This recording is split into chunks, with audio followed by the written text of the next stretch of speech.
Welcome to Savvy Business, Life Unscripted, with your host, Christina Rivera, where our guests share their wisdom and valuable business tips, empowering our audience to expand their personal potential. Hi, John Hinson. Welcome to Savvy Broadcasting, a Life Unscripted. I'm so grateful to have you here this afternoon. How are you?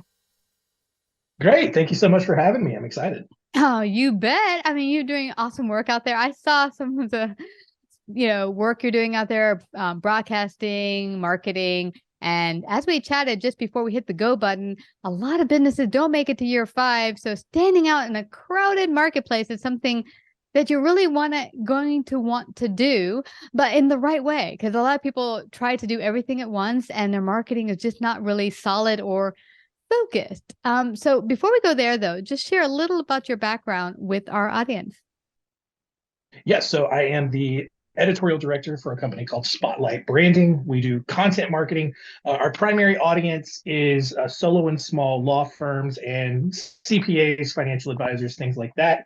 But a lot of our strategy and philosophy on marketing can apply to just about any other industry. And my job specifically is to do things like this. I go on podcasts, or I host the podcasts on that we provide, writing all kinds of blog articles, doing webinars, going to conferences and speaking, all that kind of stuff. So it's a fun thing to do. Yeah. And, there are a lot of marketing tools today. I mean, we have social media, we have a lot of social media, we have podcasting, but, how do you know what's the best avenue as a new business owner to take? Like, where do you start? I've heard people go on all the platforms. They're inundated. They're not sleeping. They're trying to put themselves everywhere. Is that really the best strategy? So the one thing that I think a lot of business owners will find, especially when they start trying to reach out to other marketing companies, is most of their marketing and most marketing people will try to point you in the direction of search engines. And it makes sense, right? That's where people go to try to find new businesses, whatever the case may be. But if you take a step back and look at it, and then also realize that your competitors and everyone else who does what you do, if they're also going to Google, you are competing for very, very limited real estate. I saw a stat a couple of days ago, something like 0.63%, so less than 1% out of every 4 million searches go to the second page of a Google search, right? Yeah. So, if you think about how there's only 10 results on one page at a time, right? So you're competing with all of your other competitors for one of 10 spots. And a lot of times, if you're searching for other businesses that do what you do in your area, half of those listings on page 1 are going to be like directories or like Angie's List type things. So really, instead of 1 out of 10, because Google is going to reward those directories just based on the SEO power that those things have. Yeah. You're going from 1 to 10. Now you're going from 1 to 5. So if you're a new business and you don't have a huge marketing budget, and maybe you live in a pretty big metro area, you need to pay thousands of dollars a month in SEO work just to try to get on page 1. And a lot of small businesses just can't do that. So that's why we talk about looking at these other avenues. Social is a big one, but the biggest one to me, and I know that some people will disagree with this, even though I will fight them to the bitter end on this because they're dead wrong. Okay. Email is still really, really powerful, and it really does work as long as you do it the right way. Let's go there, because I want to hit on something.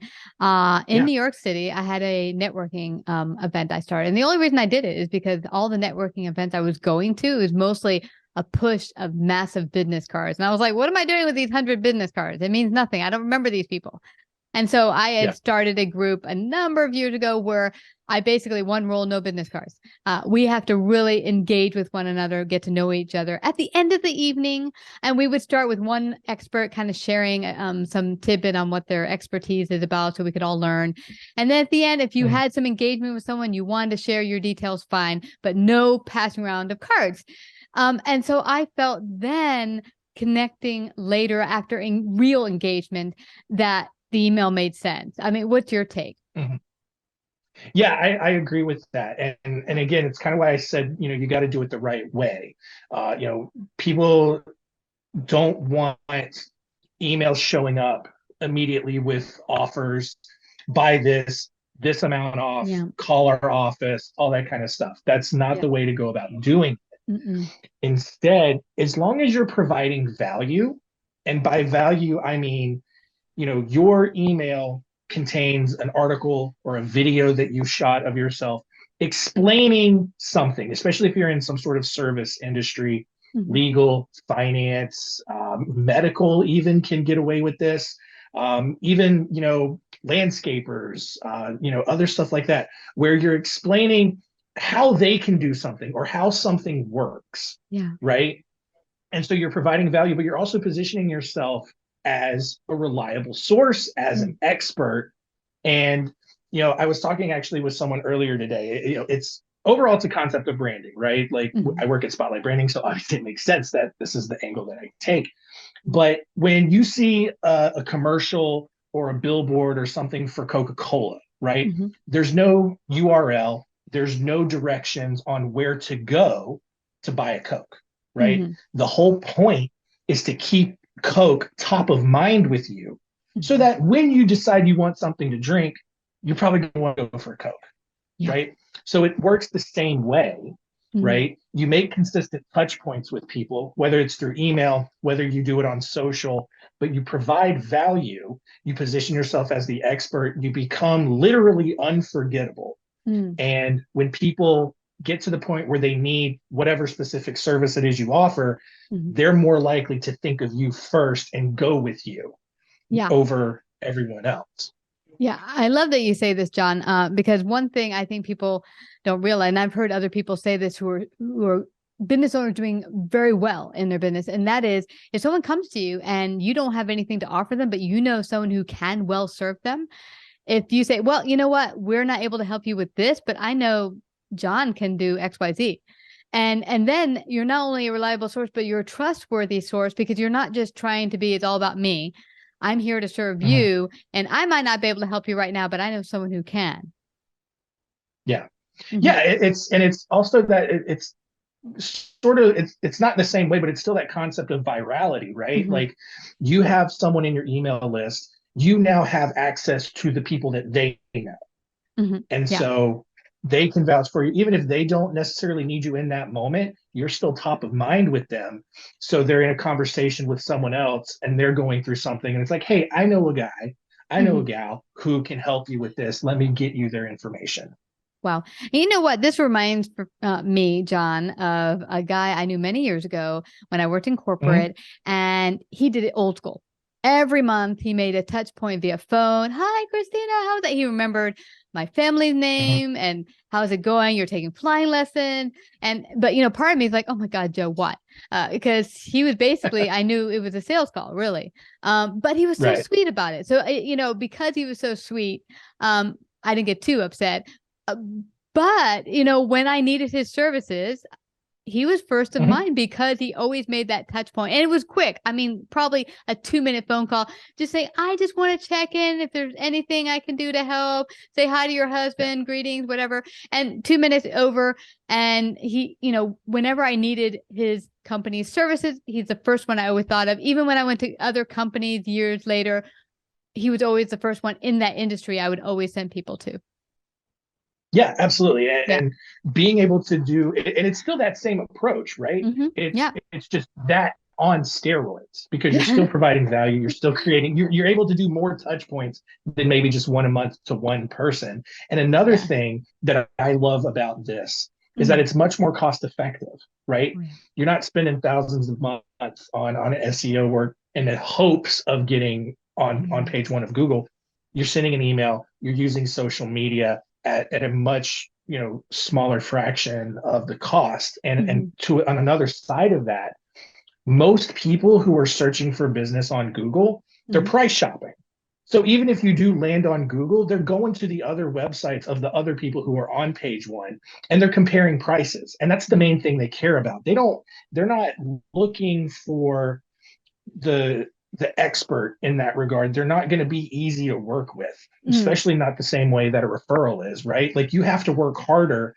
You have to convince them, A, you're the most cost-effective option. Then you have to convince them that you are, what's the word? Oh my gosh. That you have what they need. Capable, Yeah. whatever. Yes. Sorry. That you're smart enough. Dude, I was trying to make it a fancy word and I should have just said smart. But that you're smart enough to do the work. Whereas you coming from a referral, they already trust you because someone else has already vouched for you. They already see you as the expert. They're not going to balk at your prices at the same rate. They may still a little bit, but it's not going to be their utmost concern. Yeah, because they've already gotten that trust factor from a friend or someone they know, and they say, okay, you know what? It's worth the money because so-and-so Sarah said you were fabulous. Now, let's talk social media, because when you're getting started, you pretty much have zero engagement. How do you engage with people in not an icky way? Because I've seen some new business owners who are doing just the kind of push. I'm like, and it kind of makes people run for the hill. So what does it look like to be authentically engaged with social media, and how do you even begin to build the people that you can engage with? Yeah. So like, admittedly, even right now, this is one of our biggest challenges because just the audience that we serve, they're very cautious. They're very careful about how anything publicly might be perceived in terms of what they comment on or how they engage with anything. And so that's something that we're still working on and really trying to improve on. I can say generally and broadly, if you're just starting out, you're not getting much engagement, look for ways to extend your reach, right? So don't just rely on organic reach, especially on Facebook. Facebook's not going to give you very much organic reach. So boost your post. You can do so for as little as $1 a post, and you can extend your you can extend your reach. At that point, it's not organic anymore. You can extend that reach by hundreds of people. Yeah. And again, it's all about the content that you are posting, right? Provide the value. Don't not every post has to be a call to action, right? Not every post has to be call my office at this number, call my office, like, you don't have to do that. Provide value. Here's how to do this. Here's what happens in this situation. Has this happened to any of you? Ask questions, and all that. And, I think for most people that, that engagement will start to trickle in. And if you're in an industry where you're dealing with a lot of heavy or very sensitive material, people may still kind of hold back a little bit, may not feel super comfortable engaging, but that's okay. At that point, just kind of reset your expectations and what social media success looks like for you. Yes. So link clicks, reach, Boom. impressions, how many people are you getting out in front of? Because that data is still also just as valuable, in my opinion, as how many comments you're getting. And here's the other thing. Someone mentioned to me just yesterday. People will say, oh, I only have like 100 people on my LinkedIn or whatever. Those are 100 people that you know. Yeah, because especially with LinkedIn, I find that you really, really, most of the time, I don't click on anyone unless I really know them on LinkedIn. Maybe not Facebook, but definitely LinkedIn. So, I mean, and the same goes with a podcast. If you're getting a podcast going and you have 50 listeners that just tune in, you're like, I just got started. Those are 50 ears listening to you. Don't discount those people. And another thing, one gal did this years ago. She came on my podcast, wonderful content. She was a motorcycle racer. And that was her job, and she also started coaching using motorcycle and a kind of adrenaline sports to kind of help people get out of the muddle of their life. But anyway, she did 40 1-minute tips. So no, how do you say it? 40 different like little audio clips of a 1-minute tip. And she said, would you mind if you ever have any space? Because I was on radio at the time, that if you ever have any empty space, you could use these. I'm like, oh my gosh, yeah, please send them over. So she sent them over, and they were great tips. And so any business owner for free could just set up their little recorder. If you're, a law, attorney, or if you're a doctor, have 1-minute tips about whatever it might be that could serve your community, and record a bunch of them and just put them out there as content. And here's the other thing. I've heard people say, well, if I do that, they're not going to want me anymore because I've given them everything they need. And that's limiting, because no, if you give freely, they'll think of you, as you said, top of mind. They will want to come to you. Yeah, absolutely. And honestly, a lot of times they will, once they get into it, they're going to realize this is not something I want to handle on my own. I'm going to trust this person. They clearly understand what they're doing. They understand my situation. I'm going to go with them. One other thing I wanted to mention, though, about engagement, you get what you give, right? Like, you can't just start posting and expect everyone to show up and start coming. You have to go out and try to join some conversations as well. Start engaging with other people, have a back and forth conversation on that. But one other thing, don't get on social media with the expectation of going viral. If it happens, it happens. But some posts may get a couple of views. Some posts may get hundreds of views. Yeah. You might have one that takes off, gets 10,000 or more. That's great. But don't have that expectation that every post is going to blow up. Yeah, that's a good point to make. I remember when Savvy got started, one of our largest in the first year downloads was a tips from a lawyer that came on, first time business owners, what you need to know in law. And I thought, well, that's kind of a boring subject, right? But it got 30,000 hits in 2 days. And I'm thinking, huh? Right. But you think other stuff that's more exciting or sounds more exciting to me don't get as much engagement sometimes. So, you never know what people are going to need. But paying attention to what does get attention will also give you clues on maybe what your audience is really looking for as far as tips or or need. Yeah, absolutely. Yeah. But to that point, like, stay in your lane, right? Like one thing I tell our clients all the time is like, you don't always have to post things that redirect to your website. Post something about some current events that are going on. But like, if you're a bankruptcy lawyer, don't post about whatever's happening with like the border wall and whatever immigration laws happening, because you don't practice immigration. And that's going to end up confusing people, because it's like, are you bankruptcy or are you immigration? And so, keep it related to what you do. And diversify a lot of stuff in that regard. But pay close attention. I love that statement of just making sure you understand what your audience is interested in. Yeah. Now I'm curious. You mentioned, hey, maybe post some current event or something like that. Being that you work with a lot of attorneys or doctors. Yeah. Is it a dangerous factor to talk about some maybe current events? Some things are kind of hot topics. So is it a dangerous thing to do? What do you suggest in that arena? I wouldn't make it the foundation of strategy by any means, right? Evergreen content is very important, right? So you want to be able to go back 6, 8, 12, 18 months back and still get value from the kinds of blog articles, videos, whatever it is that you've posted.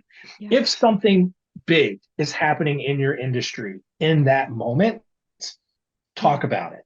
But don't base all of your marketing on current events, because all that stuff is obviously always changing, right?